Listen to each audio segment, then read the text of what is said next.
So if you are here to find out whether you're going to live forever, you are in the right place.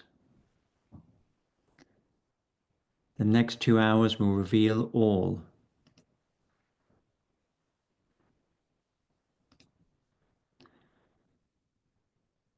Good. Well, I think it's time to get started. Welcome, everyone. Hello, good morning if you're in Europe, good afternoon or good evening if you're joining us from East Asia. And thank you so much for staying up or skipping your dinner to be with us today. So this is the Desirable AI online seminar, a seminar series that's a collaboration, a joint endeavor between the University of Cambridge, the University of Bonn in Germany, the University of Europe for the Applied Sciences in Potsdam, also in Germany, and the University of Tokyo, the BAI Forum in Japan. And as always, we have a really international group of speakers and a wonderful international audience. So welcome, great to see you. My name's Stephen Cave. I'm the director of the Leverhulme Centre for the Future of Intelligence at the University of Cambridge. My research focuses, on the one hand, on the ethics and impact of AI and digital technologies, and on the other hand, on the ethics and impact of life extension and the possibility of immortality. So these two interests don't always come together, but they do in this topic, digital immortality. So one of my favorite topics and one that will, I think, impact all of us. These profound questions of life and death, of course, touch on all of us mortals. So the purpose of these seminars is to bring together voices from different regions of the world on topics of global interest about the digital and how we can make digital revolution go well. Today is no exception, with speakers from the UK, Poland, Korea, and Japan. We've got 2 hours. 2 hours is a long time, so feel free to get up and stretch and do some yoga in the background. No one will judge you. I will be, so feel free.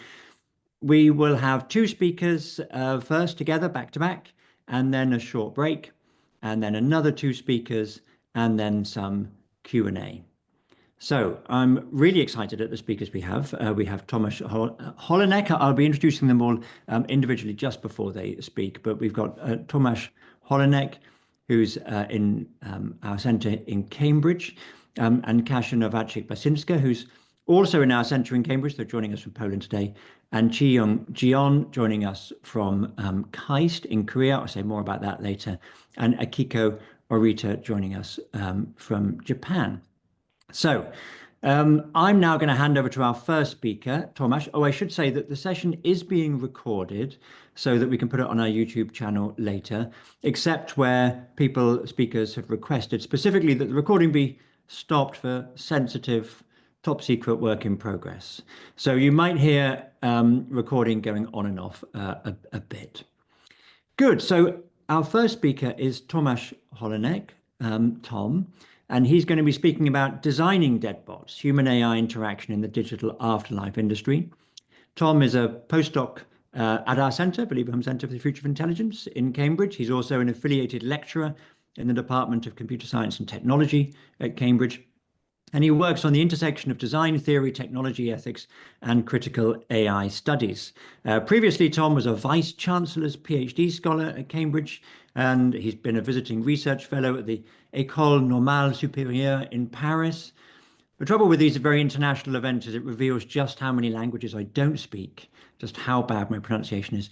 The École Normale Supérieure in Paris, and he's contributed to many research projects, including the Global AI Narratives Project, which was a big comparative endeavor like this one. And he's worked on the ethics of digitalization at Berkman Klein Center for Internet and Society at Harvard. So, Tom, over to you. Thanks so much, Stephen, and thank you, Carrie, for curating the panel and to the rest of the team for organizing it. It's really exciting to follow last week's session on design. So we are starting with a design-themed presentation. So let me share my screen.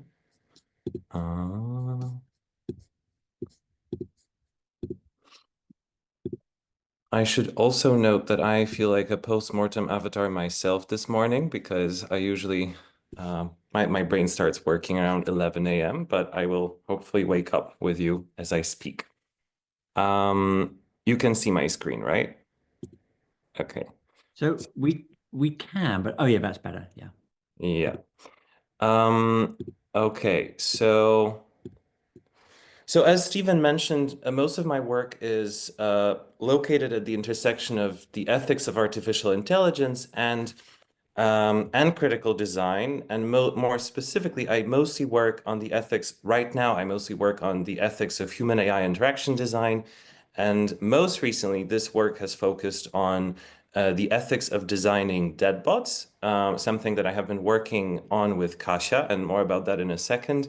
And also companion chatbots that promise to help us with the problem of loneliness. But today, as you can see, I will be talking about deadbots, and I will say a bit more about what deadbots are in a second. But before I start, I will apologize for this terrible illustration that I included on the first slide. I just thought since this is a design presentation, there has to be something visual, but it is a pretty bad one. So apologies for that, and let's crack on. So first, as you could tell from the title, we will be talking about this context, the digital afterlife industry.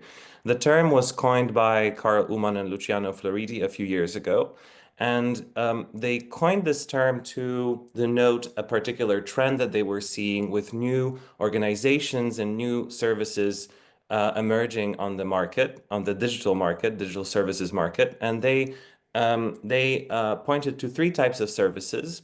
They pointed to data management services for the so-called digital remains. So all the data that we leave behind, everything that stays, all the digital data that remains after we die, and what happens with the data. So services that offer to manage that data for us in the future. Also digital memorial services. So all forms of memorialization in the digital space, including, for instance, digital graveyards. And finally, the third category that is of interest for us today, so-called recreation services. So AI-enabled simulations of the deceased. When Carl Uman and Luciano Floridi wrote this article about the digital afterlife industry in 2017 and a follow-up article in 2018, these services were still or sounded largely like speculative services. But in the past couple of years, and in particular in relation to the generative AI revolution, we could refer to it as a revolution, I suppose. New services emerged. And these new services have been the focus of my research with Kasia. So most of this presentation today will be actually focusing on our shared work. What we have done with Kasia, if you're interested in what we did together in detail, please read this article, Griefbots, Deadbots, Postmortem Avatars, on responsible applications of generative AI in the digital afterlife industry. Today, I will give you a glimpse into what we did together. Just to make sure that we are clear on the definitions, a recreation services, just to repeat, is an AI service specializing in postmortem simulation, while a deadbot is the AI-enabled digital representation of a deceased individual. And as you can tell from the title that we use for our article, there are various terms used largely interchangeably by scholars. So there are terms like deathbots, griefbots, postmortem avatars. We decided to stick to deadbots, and this is the term I'll be using today. So very quickly, what I'll do in my presentation, I will try to highlight some key risks and design dilemmas, referring to the work that we did together with Kasia. Then I will say a bit more about what kind of new design standards we put together in this article.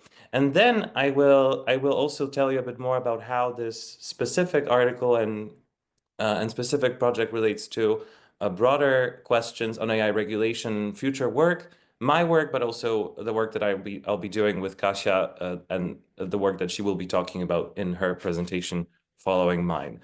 So, okay. For those of you who haven't really heard much about these services, we could really split them into two categories. There are services that promise immortality to you, as a user who is alive and wants to preserve themselves for the future, for future generations. And there are services that offer to resurrect your loved ones.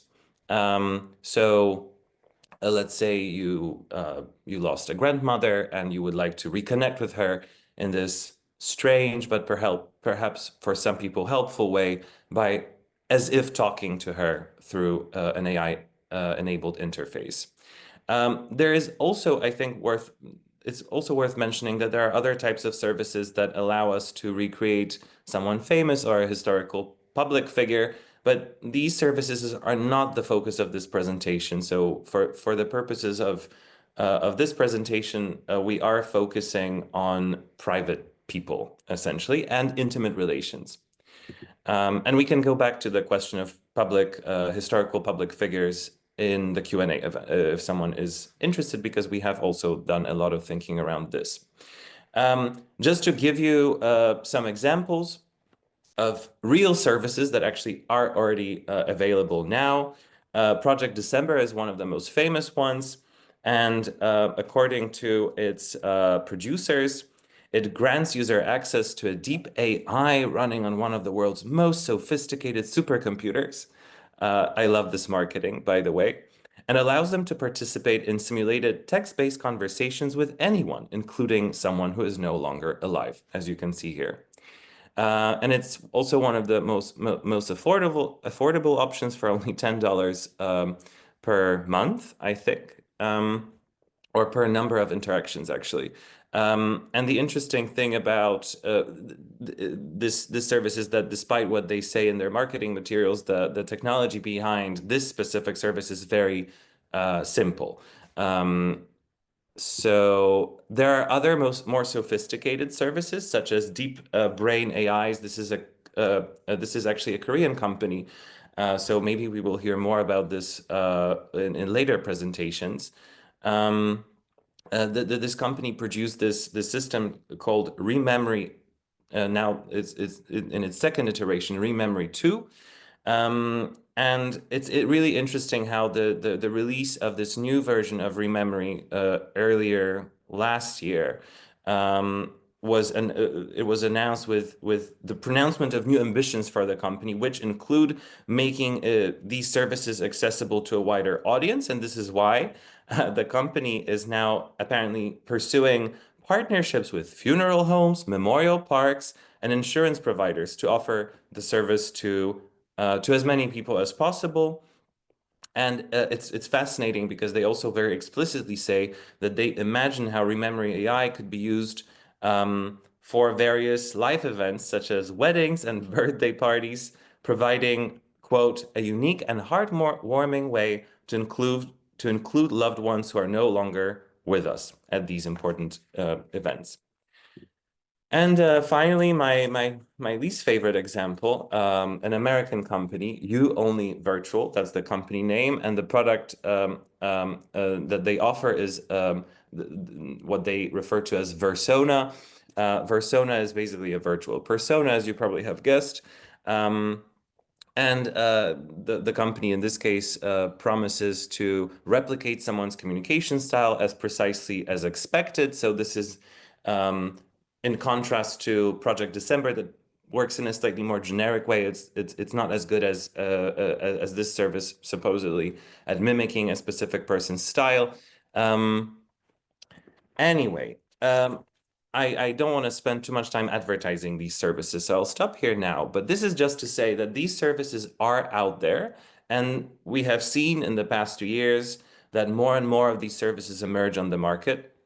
We don't know how many of them will survive, which is another important question, but I'll leave this for now. In other words, what happens with these services? What happens with the people who rely on them when they are no longer available?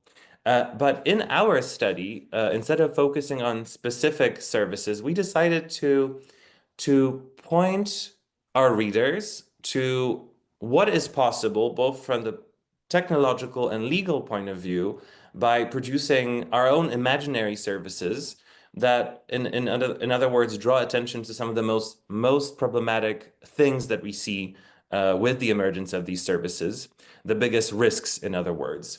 So very quickly, we designed three speculative Deadbot services. The first one we called Manana, with this tagline, "Be their favorite kid forever." This is a fictional website of Manana that promises to help you connect with your grandmother through an AI service. This is a fictional ad for the parent app with its tagline, "Be there for your kids even when you no longer can." So this is an imaginary app that targets parents who are terminally ill and would like to preserve themselves for their little children, knowing that they are about to die, or they will definitely die before the children grow up. So a rather morbid one. But again, right now, still possible legally and technologically. And finally, you can here see a visualization of notifications popping up from the Stay app, prompting the user, Henry, to upload more of himself to the app. So upload more of his data to the app so that then the app can produce a post-mortem avatar of Henry for his descendants. I will not. So in the article, we say a bit more about each of these services, and we also present fictional user stories to draw attention to some of these risks. But I don't have time to go through all of the stories now. So what I will do is I'll tell you very quickly about the risks that we identified through our exploration of these services and user stories. And then I will tell you quickly about the design strategies that we came up with to minimize the risks. So very quickly, we identified three stakeholder groups: data donors, data recipients, and service interactants. Data donors are the people who whose personal data powers the production of a deadbot. Data recipients are the people who are in possession of the kind of data that can be used to produce a postmortem avatar of another person. And service interactants are what we would usually normally refer to end users. But just because in some cases the data donors themselves are end users of some of these products, as you might have noticed, we just decided to refer to service interactants as the intended recipients of such a service. And in many cases, of course, data recipients and service interactants are one and the same group. And we decided to differentiate between these different groups to analyze risks, because we believe that the risks associated with the systems can only be understood through a relational analysis. So we need to understand how these services impact all of these groups at once and relations between different stakeholders. So very quickly, when thinking about the impact on data donors, we could identify dangers that these services pose to the dignity of the person and their post-mortem privacy.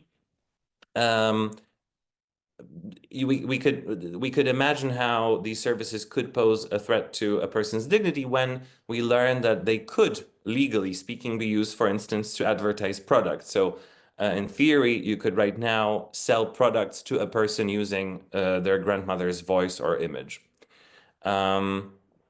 We can also think of risks related to data recipients or service interactants. And here, most of the scholarship focuses on the psychological impact and the impact on the grieving process, how these services could maybe make this process more difficult, maybe in some instances not allow a person to move on, but also because grief is a vulnerable state, there is this question of manipulation and whether people who are grieving might be more prone to being manipulated through these services. And so that's the biggest risk that we see. And related to this question of manipulation, we also thought that some groups we need to assume should not use these services, precisely because the likelihood of them being manipulated and potentially harming themselves is bigger. So we identified several vulnerable groups, in particular children, but also people who suffer from certain mental health conditions or issues. And I will say a bit more about this in a second. And finally, just to say that we were also interested in how different stakeholders might have different needs or different expectations, and how even among siblings who, let's say, lost a common parent, there might be some disagreement over whether their parent should or shouldn't be resurrected, quote unquote, in this way. So I see that I don't have so much time, so I'll have to speed up a little. Very quickly about design standards, we, in relation to this first category of risks, so thinking about how we can protect the dignity and privacy of data donors, we suggest, for instance, that companies should adopt respectful deadbot retirement protocols. So this is to say that the deadbots don't just disappear when the company finishes its operations, but that there is a consideration for how these deadbots could be, how we could say goodbye to them in a meaningful way. And we also recognize that this might look very differently in different cultural settings. And I will say more about this in a second, and Kasia will, I'm sure, say much more about these different cultural needs in her presentation. We also point to the question of explicit consent from data donors as crucial, as one of the conditions for these services not to harm a data donor's dignity. But we also recognize that in some cases, getting explicit consent from someone might not be possible. And unlike Luciana Floridi and Carl Ullman, who say that precisely because of this, these services should be banned in cases where there isn't explicit consent given by a data donor, we suggest instead that these services should provide some guidance or some prompts for data recipients to consider the wishes of the data donor. So we have some suggestions for questions. Has X shared preferences about being remembered? Have they left instructions for handling their personal belongings? Are there ways, in other words, in which you can sort of consider what it is that they might have wanted to happen with their personal data? And finally, we say very explicitly that deadbots should never be used for advertising. Thinking more about the vulnerable user groups, we also pointed to some age restrictions, as I already mentioned, and some meaningful transparency standards. So we have been thinking about clear indicators that the users are interacting with an AI system. This is particularly important. And you might think that it's not necessary, but there have been instances when someone was tricked into thinking that they are speaking with someone who is still alive, not knowing that they were no longer alive. And then we also discussed the need for transparent, transparent communication of risks associated with these services that should be made clearly visible to users before they begin the interaction. So we discuss the idea of disclaimers, and I will go back to this in a second. But finally, we introduced this important, I think, for both me and Kasia, principle of mutual consent, where we say essentially that it's important not just to think about the consent of the data donors and whether they agree or not to being turned into a deadbot, but also the consent of service interactants. Because as I mentioned earlier, there might be situations in which family members disagree. So let's say one sibling wants to have this form of relationship with their deceased parent through a postmortem avatar, while another sibling might not want to have that relationship, might not want to be exposed to their deceased parent's avatar. And this is why we also suggest certain design measures, including restricting the presence of these services to dedicated platforms so that they would never appear in digital public spaces. So for instance, social media. But also we talk about in more detail in the article about opt-out protocols for users who wish to disengage. So even if you are comfortable with the idea at first, you might change your mind and you might want to opt out. There has to be a very clear and non-harmful way, psychologically non-harmful way for you to do this. Now, very quickly, and to conclude, because I'm aware of time, we could relate this article to some bigger questions about the development of what we could refer to as social AI. So, this really great article from the MIT Technology Review that refers to these sorts of services, AI companions, more broadly, not just chatbots, as addictive intelligence, in which the authors highlight the difficulty of meaningfully consenting to engaging, as you can see here in the quote, engaging in an AI relationship, especially when for many, the alternative is nothing at all. So there's this question of what does it mean to meaningfully consent? And this is one of the subjects of a forthcoming report that I'm putting together with Aisha Sobi, who I might have not mentioned here by name, but I will in the chat in a second. So we are working on a report that draws on the expertise of 50 people whom we gathered in August, researchers, technologists, but also medicine and psychology practitioners. We were looking at 3 areas of intervention: AI in doctor-patient relations, companion chatbots to combat loneliness, and grief bots. And Kasia was one of the speakers at the event, and there some of the suggestions that we discuss further in the report. These suggestions include, for instance, the idea of recurring consent. So the idea that you need to consent multiple times throughout interaction, because sometimes conditions might change, you might change your mind. So this is something that very few services, if any service, actually offers this.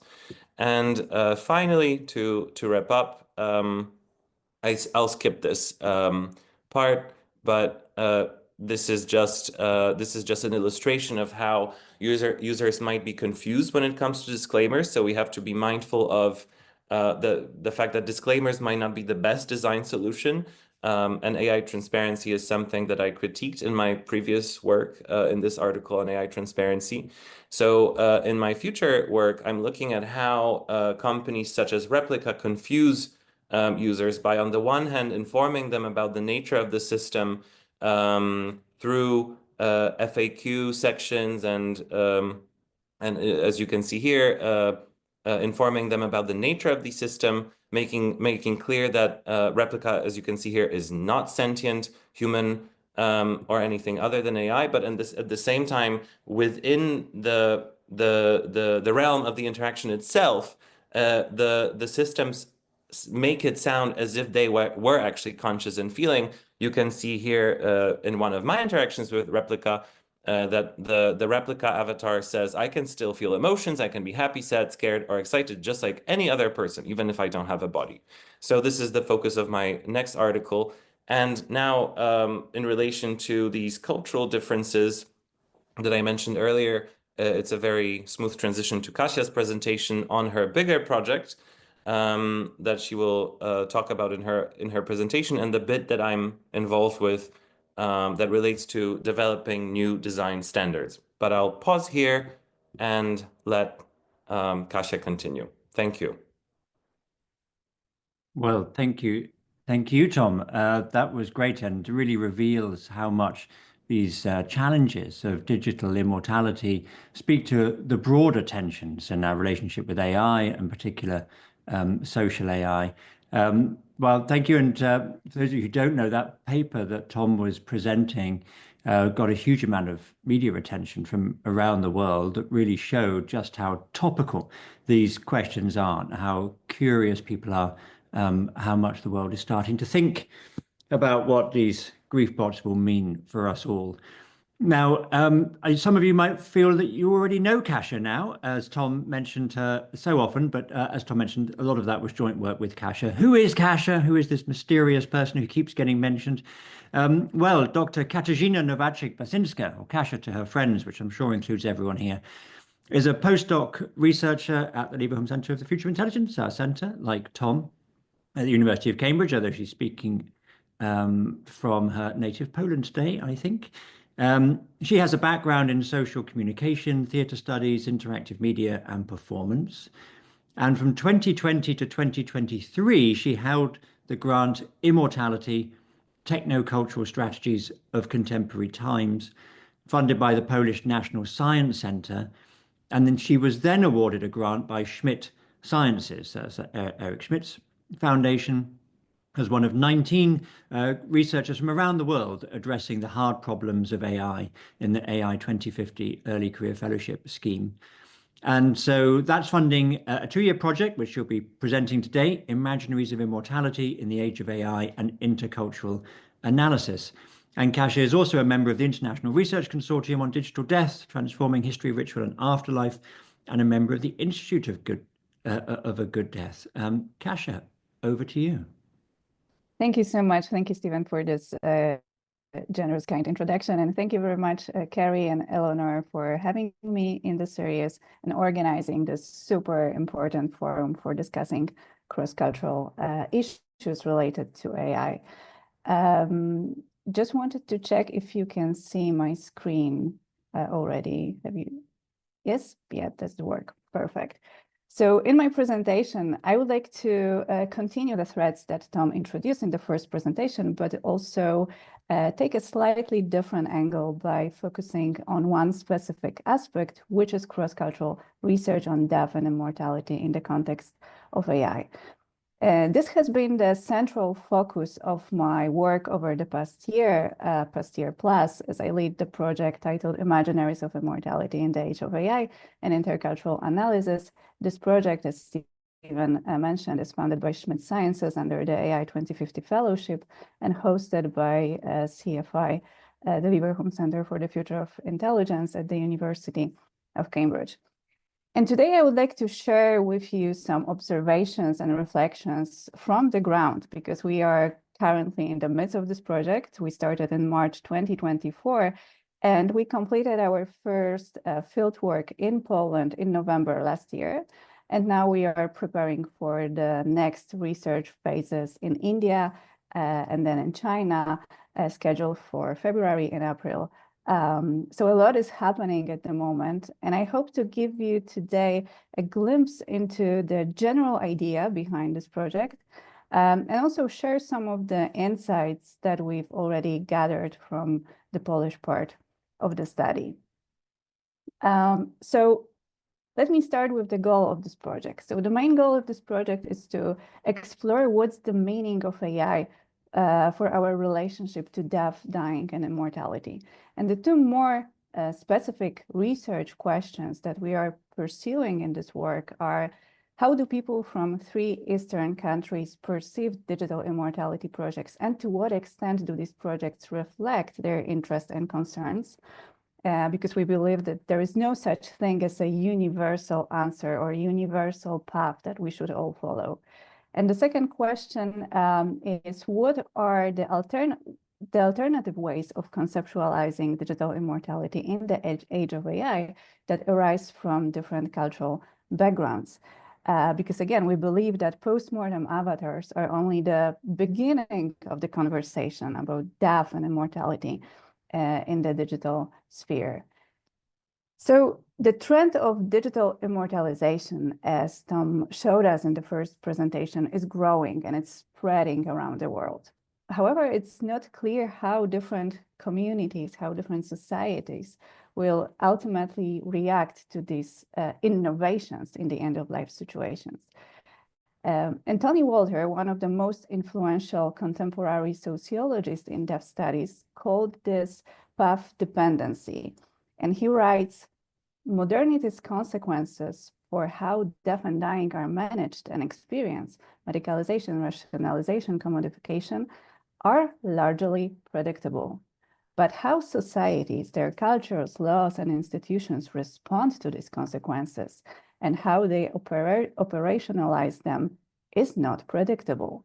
In other words, however much we understand contemporary trends, death's future is not predictable, but it's likely to be multiple death's futures." So in line with Walter's thoughts, through this research, we aim to discuss possible multiple futures of digital death and digital immortality in the context of 3 pre-selected countries: Poland, India, and China. So why these countries? The answer lies in a combination of scientific and actually practical factors. The geographical scope of this research is based on the criterion of contrast. Contrast to what, you could ask? In general, to Western narratives, because when we look at the main origins of digital immortalization technologies, the United States stands out as the kind of epicenter. So the West largely shapes and distributes the vision of the digital afterlife globally. And I think it's important to initiate cross-cultural research in countries whose socio-political conditions and cultural backgrounds differ significantly from those of the West. So Poland, as the first country, a Central European and predominantly Catholic country, offers a valuable contrast here. But it was also chosen because Poland, it's my cultural comfort zone. I originally come from Poland, and I felt that it was important to start this research in a familiar environment to better design this research and address potential challenges. And then India and China were selected due to several factors. There are large populations, diverse technological infrastructures, but also distinct religious traditions, including Hinduism, Buddhism, and Taoism. But this is not to suggest that these countries are the most critical epicenters of digital afterlife developments. Rather, they serve as the initial step in this research, which I hope will eventually expand to other countries and other regions. And just one more methodological note, this is qualitative research. So simplifications such as referring to the Polish perspective on digital immortality or Chinese perspective on digital immortality after this research would neither be accurate nor justifiable. Our goal is not to make a generalization in a statistical sense, but rather to simply explore the ground, to map the terrain and set the stage for further intercultural, cross-cultural, potentially quantitative research. All right, so let's move to the question of what we actually plan to do or what we've already done in these 3 locations. In each of these 3 locations, we aim to replicate the same line of research activities to ensure methodological consistency. And the 3 main components are workshops with experts, focus groups with non-experts, and screening of the documentary film Eternal You. The film had its premiere last year, and it depicts the phenomenon of digital immortality and presents the story of its creators, but also, which is quite unique, first users of these technologies. And this film serves in our agenda as a way to establish a common starting point for discussion with both experts and non-experts, because it's not always immediately clear what you mean when you say digital immortality. So in this context, definitely we refer to data-based post-mortem presence. The second research component, so the workshop, is dedicated to a group of local experts. And by experts, I mean people who work at the intersection of death, immortality, and technology.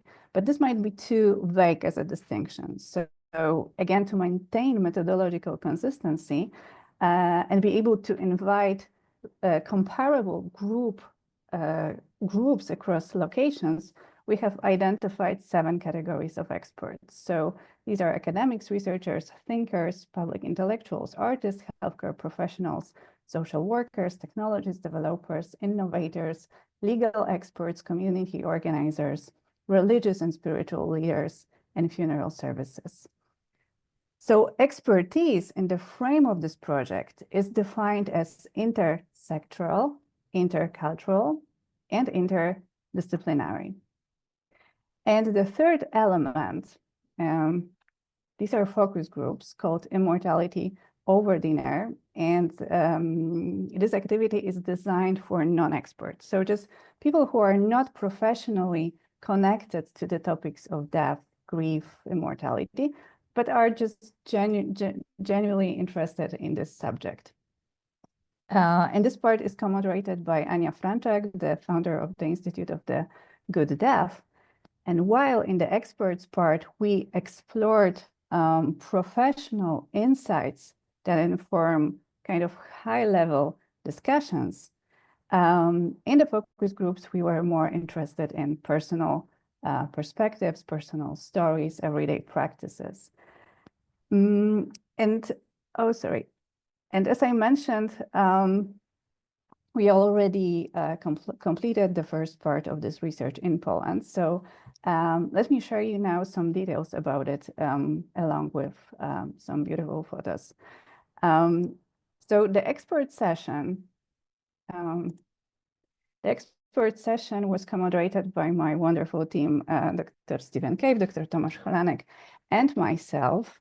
And we structured the day into 3 main modules. In the first module, mapping the social-cultural context of immortality, moderated by Stephen, the goal was to understand traditions, ideas, laws, institutions that come to the forefront when discussing digital immortality in Poland.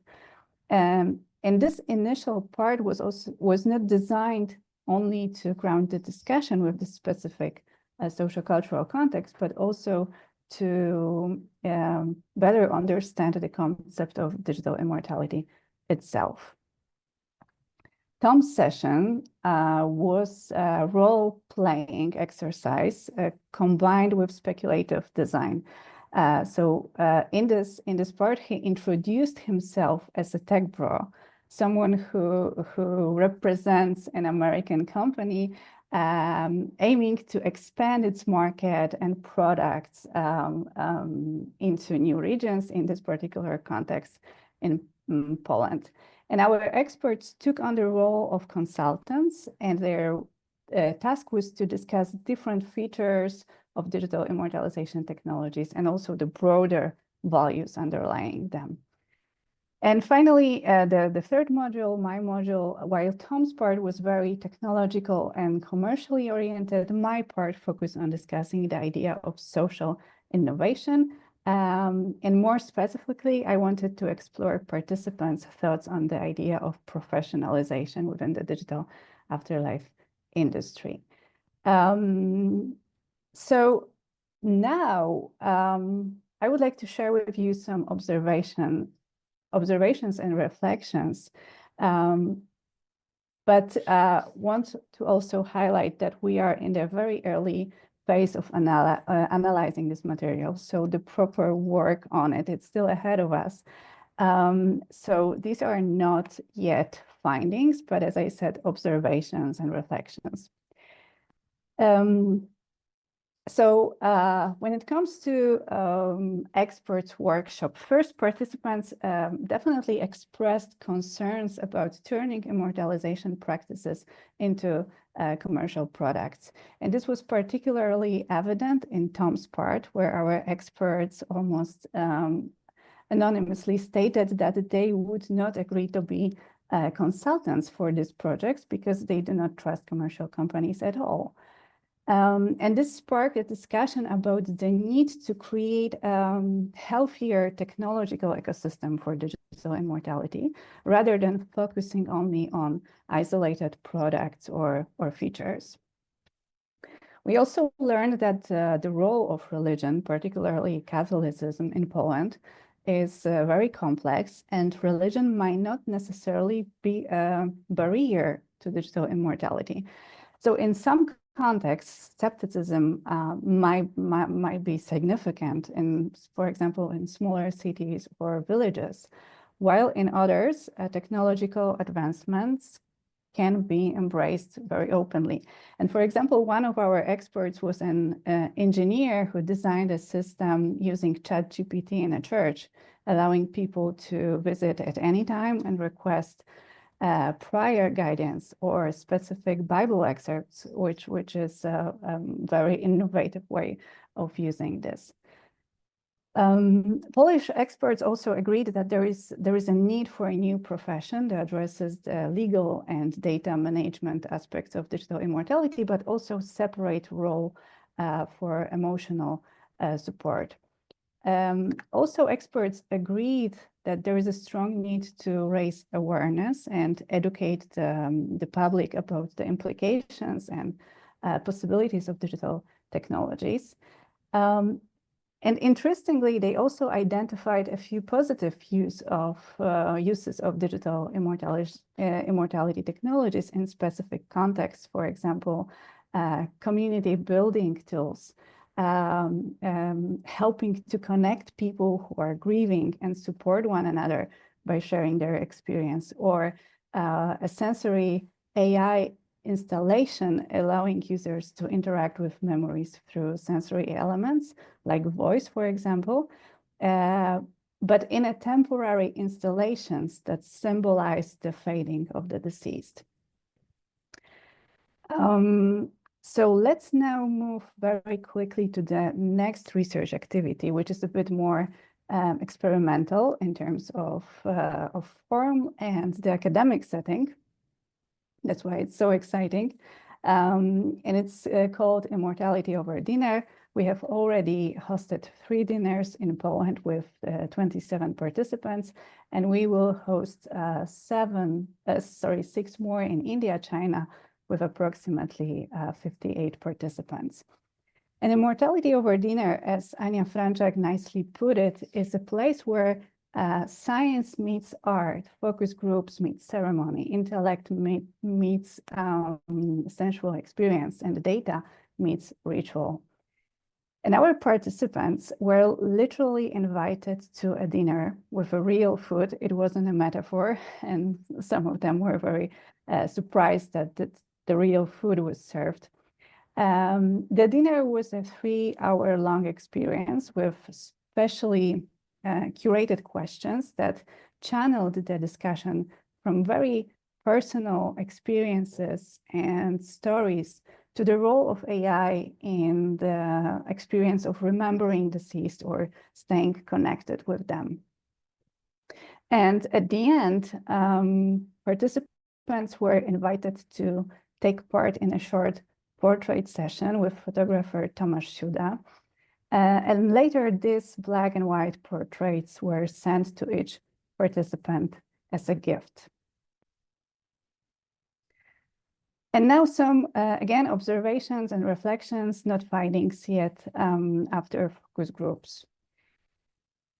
Each dinner had a slightly different tone, that's for sure. The first was more intellectual and theoretically oriented, while the second and third were deeply emotional, with many personal stories. For example, there was a mother whose son died by suicide, and she watched the movie Eternal You, and came to the dinner with the hope that resurrecting him would bring her huge relief. But by the end of this conversation, she said that she had learned so much that she would now think twice before engaging in things like this. Interestingly, roughly 80% of participants were women, at least in Poland. That was the case in Poland. The atmosphere of all the dinners was one of full respect and careful listening, which is not always obvious when you have at the table such a diverse group of people, believers and non-believers, young and old, people with basic education and professors. And someone said, we differ beautifully. Also, it was nice to observe that participants' perspectives shifted over time. And it seems like they collaborated to understand this phenomenon as much as they could. And one person said, after watching the film, I was terrified. Now I feel much more confident and know that learning more is the best way forward. Another person said, we need communities like this. Having the chance to meet like this is a luxury. A village is the remedy for misfortune. There was also a clear understanding that currently really no one is accountable for the negative consequences of introducing these technologies or using these tools. Therefore, a strong suggestion emerged to treat these technologies as a therapeutic tools used under the supervision of specialists. And someone said, I wouldn't want to be stuck in my grief right now. No one is taking responsibility for how these avatars might affect people. In the post-dinner survey, participants were asked, would you recommend participating in the dinner to your family or friends? And all 26 responses were positive. And someone wrote, I feel grateful for being exposed to this topic and for being part of this incredibly enriching experience. In a world where people clash over different views, this space brings such a relief by being completely non-judgmental. I felt safe and heard. And I think I'll pause here, but if you would like to follow this research, please check the website of the project and our social media channels to stay updated. But just one more thing, a moment of recognition for the whole fantastic team that supports this endeavor on different levels. I have already mentioned Steven, Tom, Anya Franczak, and Tomasz Shuda, but there are many more people involved on various levels, intellectually, financially, administratively, organizationally. So a huge thank to all of them, and also to you for listening. Thank you so much. Well, thank you, Kasia. As you can see, everyone very much work in progress, really fascinating work.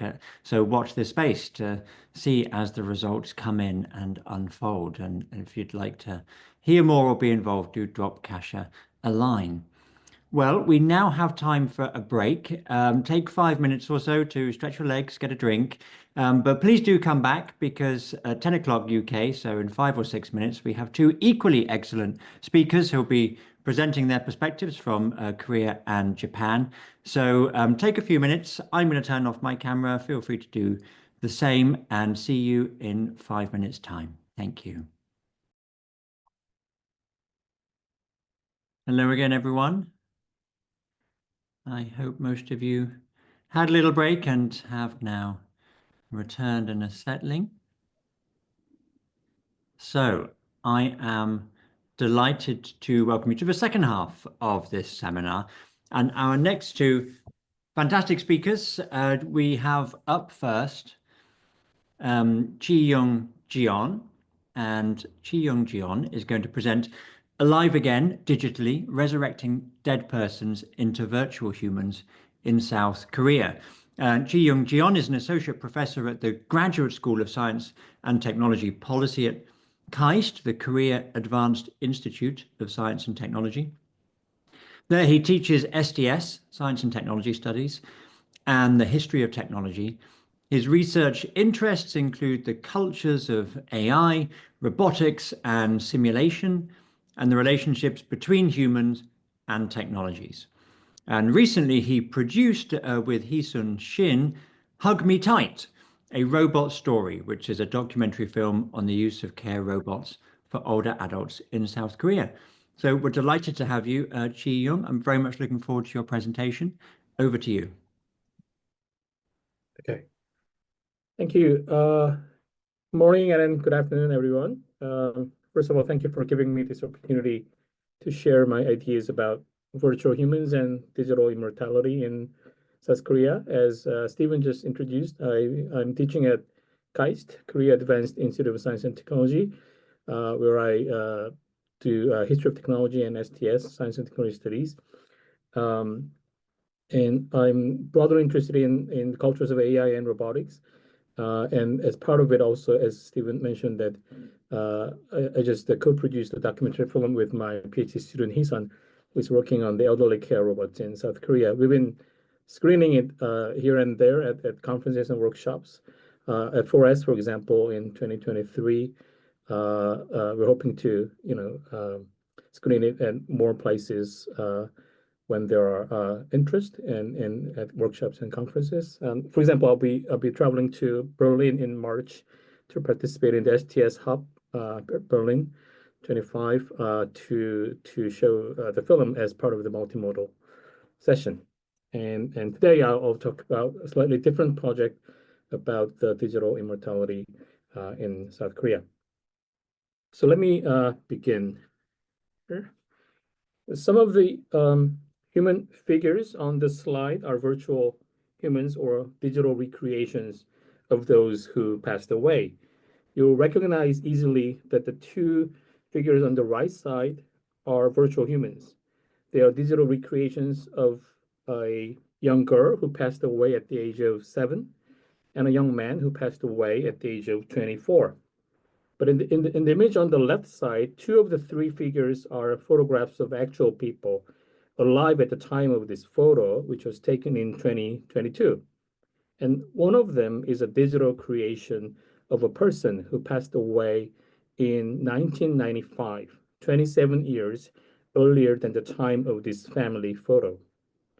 So these are some of the recent virtual human projects in South Korea in which dead persons are recreated or resurrected as digital entities through the technologies of artificial intelligence, virtual reality, and motion capture, and etc.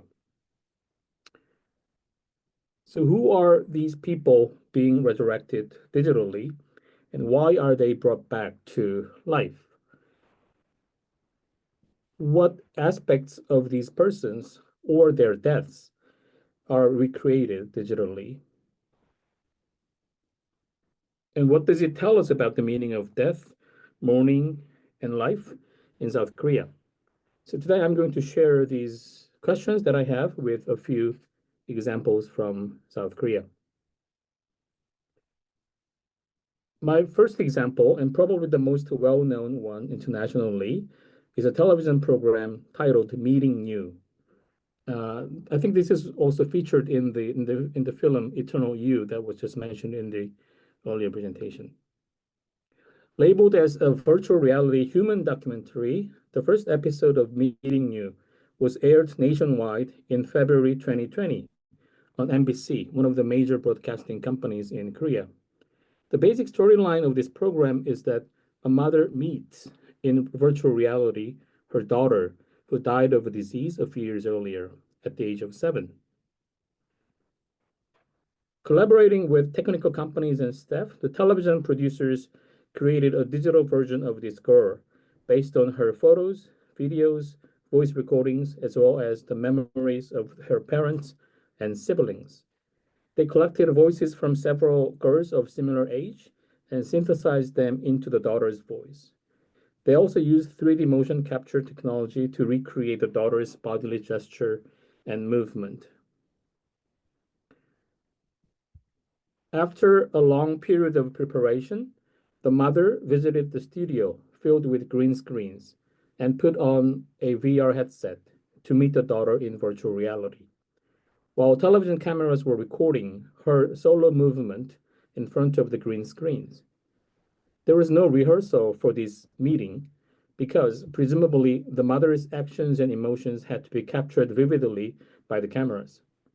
Viewers of the finalized TV program could see the digital versions of the mother and the daughter meeting in virtual reality, as well as the real-life mother with a headset moving around alone in the studio, surrounded by the television staff. The viewers reacted emotionally to the virtual scenes of the mother and the daughter holding hands or eating meals together. But what invoked the strongest feeling from the viewers, in my observation, was an actual scene of the mother with the headset swinging her arms in the air to touch or hug her daughter. The mother was meeting the daughter, but it wasn't really a meeting between two people. It seemed unlikely that the mother would mistake the digital recreation for her own daughter. Even to casual viewers like me who did not know the daughter, the digital entity was not realistic enough to be mistaken as the daughter. This technical imperfection, however, seemed to be tolerated by the mother and other family members. For the mother immersed in the virtual reality, and for the other family members watching the mother, the experience was emotionally powerful enough to bring them to tears.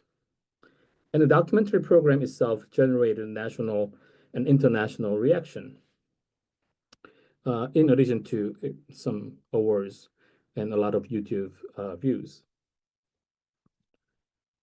There was no second meeting for this mother, but the success of the first episode led to more attempts for helping people meet their loved ones in virtual reality. The next year, in 2021, the second season of Meeting You was aired with a story of a husband who lost his wife due to a disease. And the third season, aired in 2022, was about a daughter who wanted to meet her deceased mother in the garden, like here. To recreate the mother as a digital entity, the producers employed an actress for motion capture that you can see it on the top left. They also reproduced the family house so that the daughter would meet her mother in a house where they lived together. In this episode, the producers recreated two versions of the mother, one of an old age but in good health, as the daughter wished to see her again, and the other of a younger age, so the younger mother, close to the daughter's current age. In this way, the daughter could meet the mother as she remembered before her passing away, and the mother whom she had never met in real life, the younger mom that she could only imagine. In these three episodes, the virtual reality documentary produced the virtual humans for the purpose of family reunion. Those who were recreated or resurrected in VR were not celebrities whose appearance and character were well known to the public. Therefore, the producers had to rely solely on materials provided by the family in creating the digital replica of them. For this reason, it was up to the family members to judge whether the digital replica was similar enough to the actual person. If the family does not approve its verisimilitude, then the whole project would lose its meaning. This does not mean, however, that verisimilitude is the only measure of success for this virtual reality project. Despite the technical limitations in making the avatar appear exactly like the actual person, the families in these episodes could still appreciate the experience of meeting the loved ones and the opportunity of saying what they had been wanting to say since they had passed away, like simply saying goodbye. I would say that it is this long process of collecting materials and information of the deceased, interviewing family members, writing scenarios for virtual worlds, programming digital entities, and finally inviting the family to the studio that generates the effective atmosphere for those who wear the headsets and step into virtual reality. It's a combination of digital, literary, and social technologies that makes the virtual reality a powerful and emotionally charged space. One notable characteristic of the examples of virtual reality projects that I've explained so far is that they attempt to simulate the appearance and even the character of the person who is now dead, but not the moment or circumstance of their death. This makes sense because the family would not want to see or experience that again, not even in virtual reality. And that's not what the television viewers would want to watch on TV, the disease, pain, or suffering. Now, let me turn to a different kind of episode in the Meeting You documentary series. One of the episodes that was aired in its season 2 in 2021 is Meeting Yonggyun. Yonggyun is a name of a person, here pictured here. Here, Yonggyun is not the name of a celebrity in politics or entertainment, but this name is relatively well known to the public in Korea, as his death was widely reported in the media in 2018 and thereafter. Yonggyun Kim was a young worker at a coal power plant who was found dead by his colleague within the plant during a night shift in December 2018. Yong-gyun's tragic death revealed deadly working conditions at the power plant and generated a serious social discussion about industrial safety and labor rights. The name of Yong-gyun Kim became a symbol of all those who are being killed while working. Here on the left side of the slide, you see a photo of Yong-gyun Kim, when he was still alive and working, holding a sign of petition for labor rights. And on the right side, you see the front page of a Korean newspaper that printed the names of 1,200 workers who died at their workplaces in 2018 and 2019, including Yong-gyun Kim. The headline says, "Today, 3 more workers didn't come home." After Yong-gyun's tragic death while working alone at night in the plant, a social movement has been organized to investigate the cause and circumstance of his death and to call for labor reform and industrial safety. This is a photo from the actual investigation of Yong-gyun's death at the coal power plant, which used to be very inaccessible to outsiders. It is believed that at the night of his death, Yong-gyun put his body into this space underneath the coal conveyor system, moving at a high speed, without a colleague to watch him. The television producers focused on recreating the conditions in the plant where Yong-gyun worked and died. They collected information about the space, the machinery, and the work practices to reproduce them in virtual reality. These efforts to reproduce the physical and behavioral conditions of Yong-gyun went further than those for reproducing the appearance of the house for the mother and the daughter in season 3. I'd say that the reproduction of the circumstances of Yong-gyun's death was more important than the reproduction of his face or body. This is in contrast to the other episodes in the series, in which it was the person rather than circumstances that had to be recreated most realistically. So we are seeing 2 different ways of creating virtual reality and bringing the dead back here. So for example, the producers invited one of Yong-gyun's colleagues to the studio to teach an actor their bodily practices in the power plant, such as how to use a long stick, as seen in this photo. You see Yong-gyun's colleague and an actor employed for this program. After learning this practice, this actor would perform as the avatar of Yong-gyun in the virtual reality environment. In these multiple stages of simulations, Yong-gyun's own bodily movement was being transferred to his colleague, then to the actor in the studio, and then finally to the digital Yong-gyun in virtual reality. Thus, the participants with the VR headset would be able to observe how Yong-gyun actually worked and moved in the moments leading up to his death.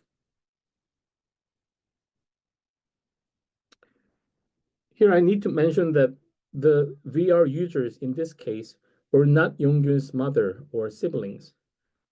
The top left image shows his mother, Ms. Kim, who has turned herself into a strong labor activist since his son's tragic death.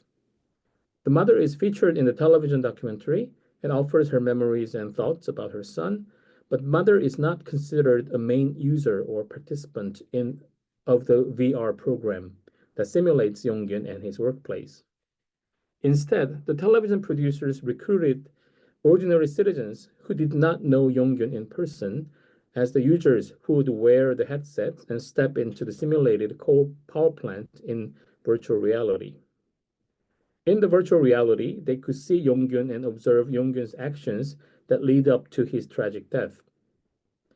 So these ordinary citizens and viewers can be said to perform the role of Yong-gyun's colleagues or managers who should have been there next to him in the tragic evening, but in fact were absent.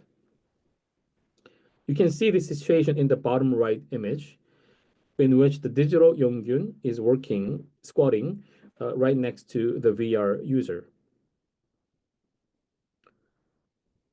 So in this episode meeting Yong-gyun, the VR user is expected to understand who he was, how he worked, and why he died and eventually sympathized with him as a young man who wanted to have better work and life.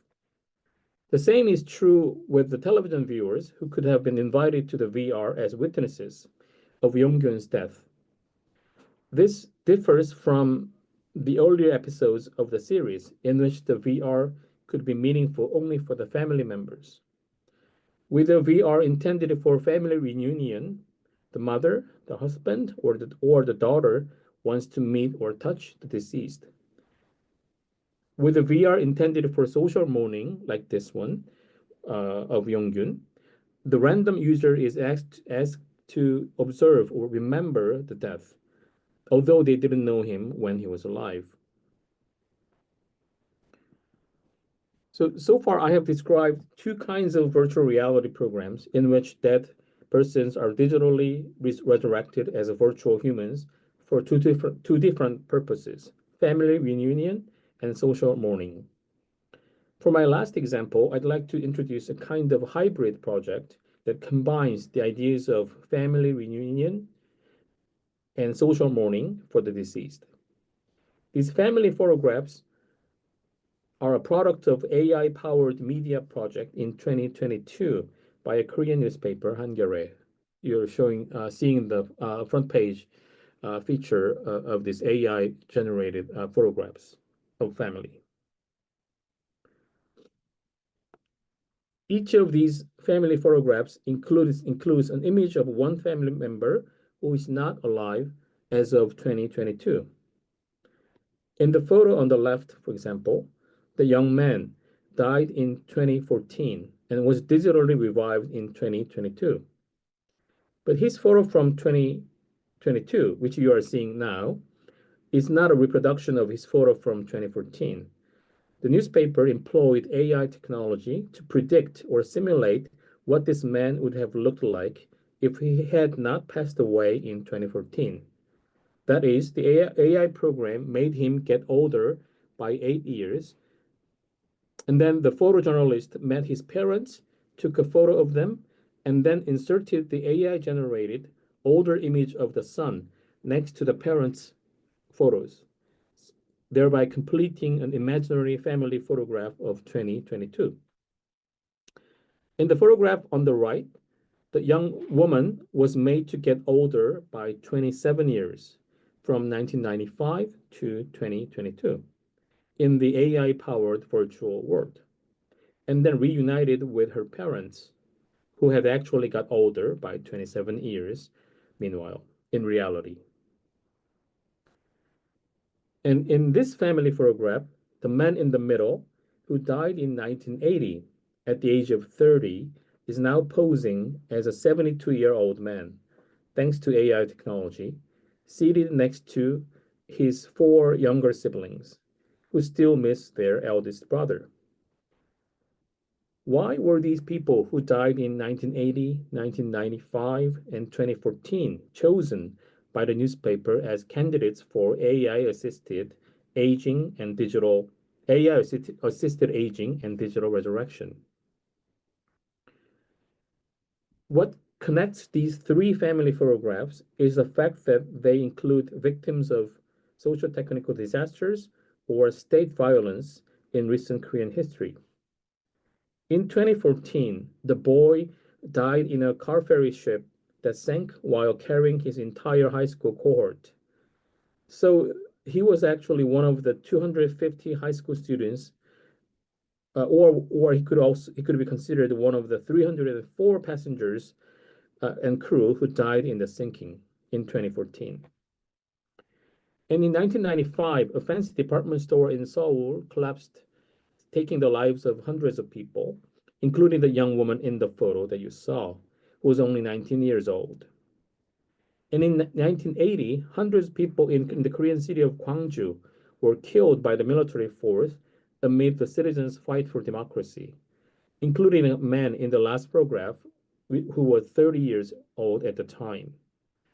And let me just add that this massacre in Gwangju at the bottom is in fact the topic of a novel by Han Gang, who just won the Nobel Prize in Literature in 2024. So all those very important moments in recent Korean history. So these cases of mass death are considered as unresolved or yet to be closed, politically or historically, for not just the victims' families, but many Koreans or the public. That's why the newspaper did this project for the AI-generated family programs. Perhaps due to the sheer scale of the tragedies or the emotional intensity that many people experienced at those occasions, it is widely acknowledged that those deaths still deserve social mourning or collective memory. The families of the victims of these disasters or violences have often raised their voices, linking their personal loss to broader social agenda of safety and justice. What's new in the recent family photography project is the assumption that the family would really like to see their deceased son, daughter, or brother come back to life digitally with the power of AI, as if they had not died in the first place. The focus is not on creating a digital avatar that resembles the person in the family's memory, but rather offering an image of the person that the family have never seen before, the older image of their family members. Would the family appreciate an AI-powered imagination, asking, what if my son or my daughter had not died in 2014, 1995, or 1980? What would they look like if they did not die tragically, but instead have aged together with us? The power of AI makes these questions seem valid or even important. But are they really? Is this the best or the most meaningful way to remember those deaths within the family or the society? The AI-powered digital versions of dead people have a potential to change how we remember those who are no longer with us, but whose data are lingering among us. AI technology will even allow us to choose which version of our loved ones we get to meet. The examples that I used today show that the specific forms of these virtual encounters with the deceased will depend on what we want to do with it. Personal grieving, family reunion, social mourning, or even political and historical reflection. Different individuals will be chosen for digital recreation, and different aspects of them and their deaths will be highlighted as meaningful data for virtual reality in which we will face them. There may be choices between appearances of the dead and circumstances of their death, or there may emerge a combination of appearances and circumstances. And who will get to make that choice and many other decisions, the family, the producers, the media, or the users, is only one of the many ethical, cultural, and political questions we need to ask. And I hope to learn more about similar examples in other cultures in order to develop further questions and perspectives, especially from this seminar. Thank you. Well, thank you, Chihyung. That's absolutely fascinating, incredibly rich. I'm sure lots of people have questions, but hold on to those questions or put them in the chat already if you would like to, and we will come to them after our last presentation. So please join me in welcoming Akito Orita. Akito will be presenting on digital data of the deceased in Japan. Yes. She received her PhD in Media and Governance from Keio University Graduate School of Media and Governance, and she's held positions as assistant professor at Chuo University, visiting assistant professor at Kennesaw State University, and she's currently a professor in the Department of Communication at this incredible sounding institution. I'd love to hear more about it, the College of Interhuman Symbiotic Studies at Kanto Gakuin University. And her research focuses on issues related to digital life, such as online identity, privacy, digital citizenship, education, and posthumous data. We're delighted to have you, Akiko, and I will hand over to you. Thank you very much, and I'll share my slide now. Okay. Is that all right? Okay, thank you for giving me the opportunity for joining the panel. Oh, okay, can you hear me? Okay. Yes, we Okay. can. Okay, so my name is Akito Orita, and I'm currently working for the Communication Department in Kanto University. And today I would like to introduce the relationship between Japanese customs and the digital inheritance and how these practices lead to the concept of the digital afterlife through AI. And this presentation is based on the empirical analysis. And actually, I have noted on this slide where the recording should be stopped. Thank you very much.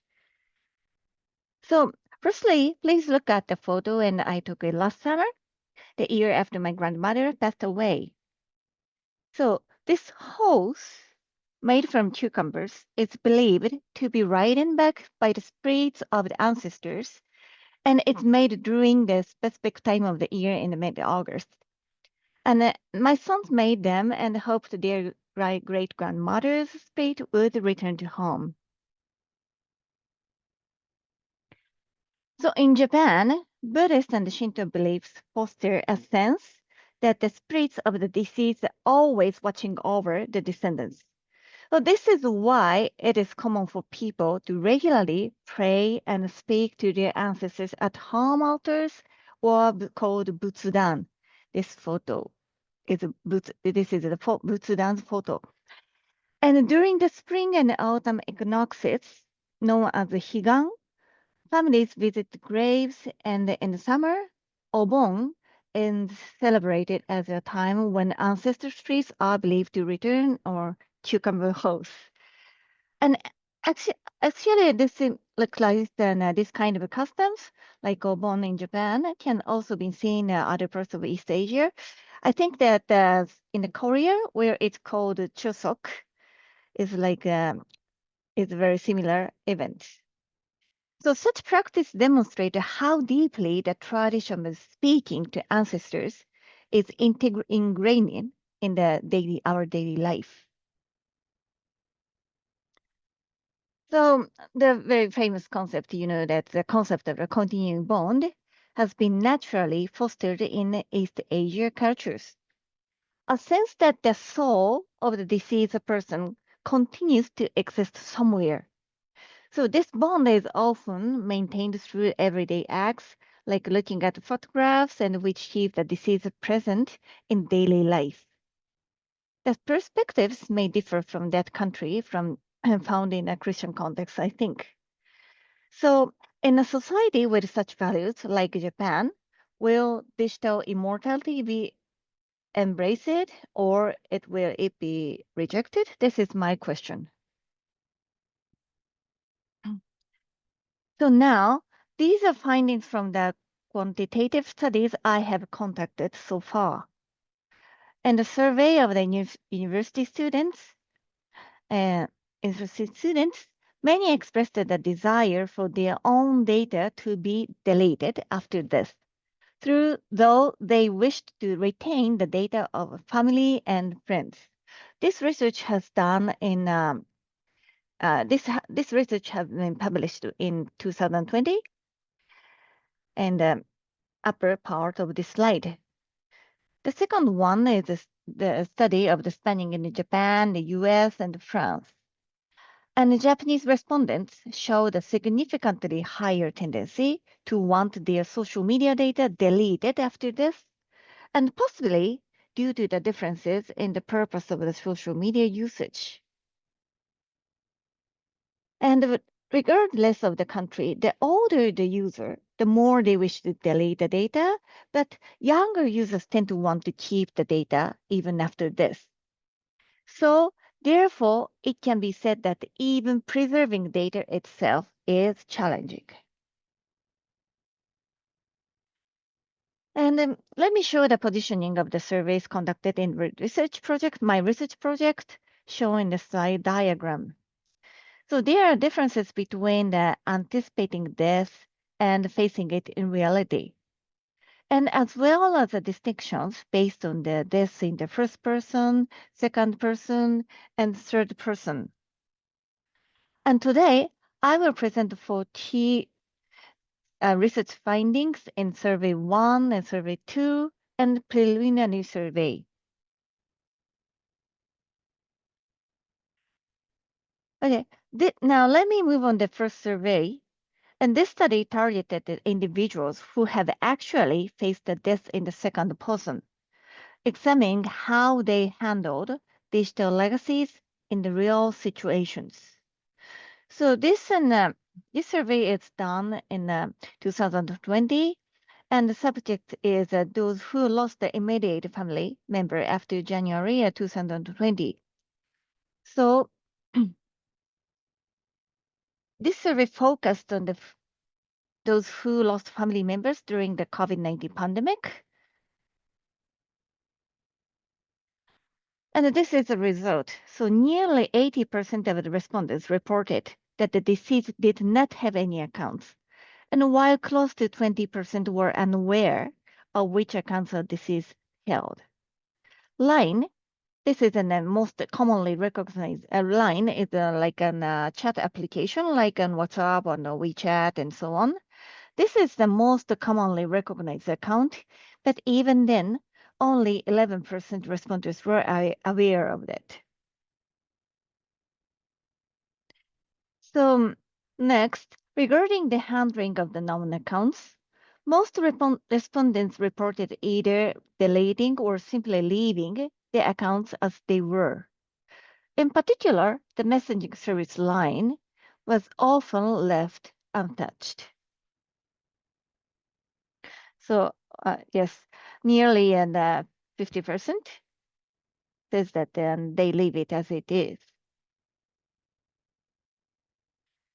So the decision to preserve the digital data as a legacy was influenced by the factors such as an attendance at the funeral, cohabitation with a deceased, and age.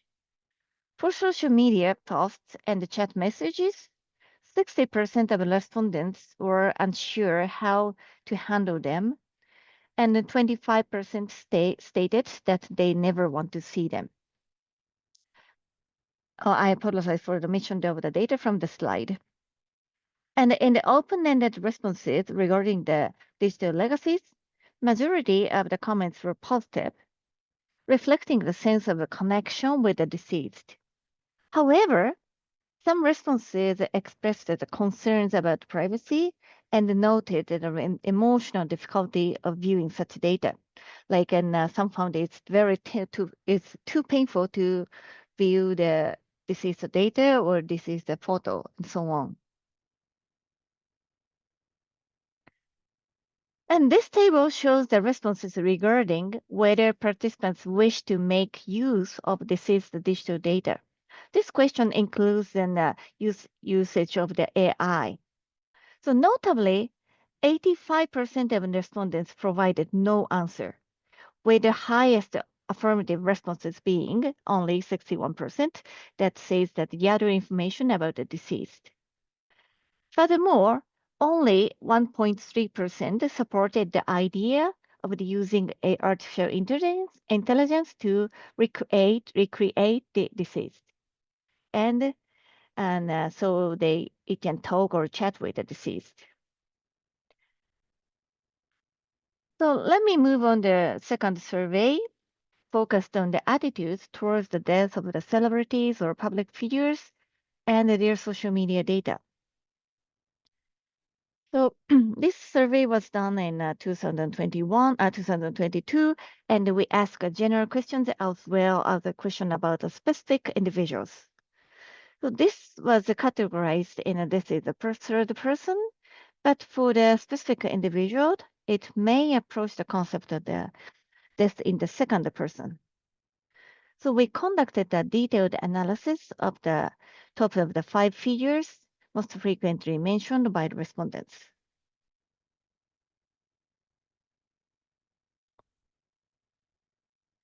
So generally, the 38% of the respondents indicated that they view SNS content following the celebrity death, but only few actively seek it out.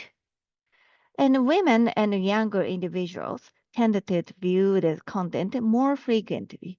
And there is a very significant difference. And interested in complying and the public sharing content created during the celebrity's lifetime was low, and with only 15% expressing a desire for it. And while 30% indicated stronger dislike, very negative direction and negative reactions. So regarding to the reviving the deceased through VR or AI, only 5% showed interest, while over half held a negative impressions of such an idea. And here are some key findings from the questions about the specific celebrities. A significantly higher number of respondents viewed the social media accounts of the individuals who had died by the sudden suicide.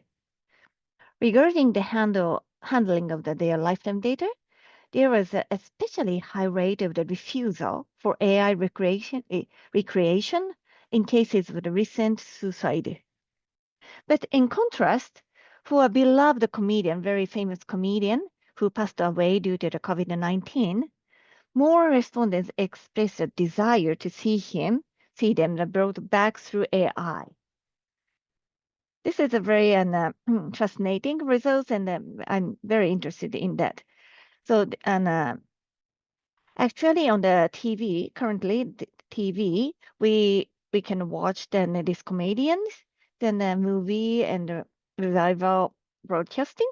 And also, of course, and there's no an AI and a comedian, but there seems like a desire for that. So could you stop the recording from this point onward? All right.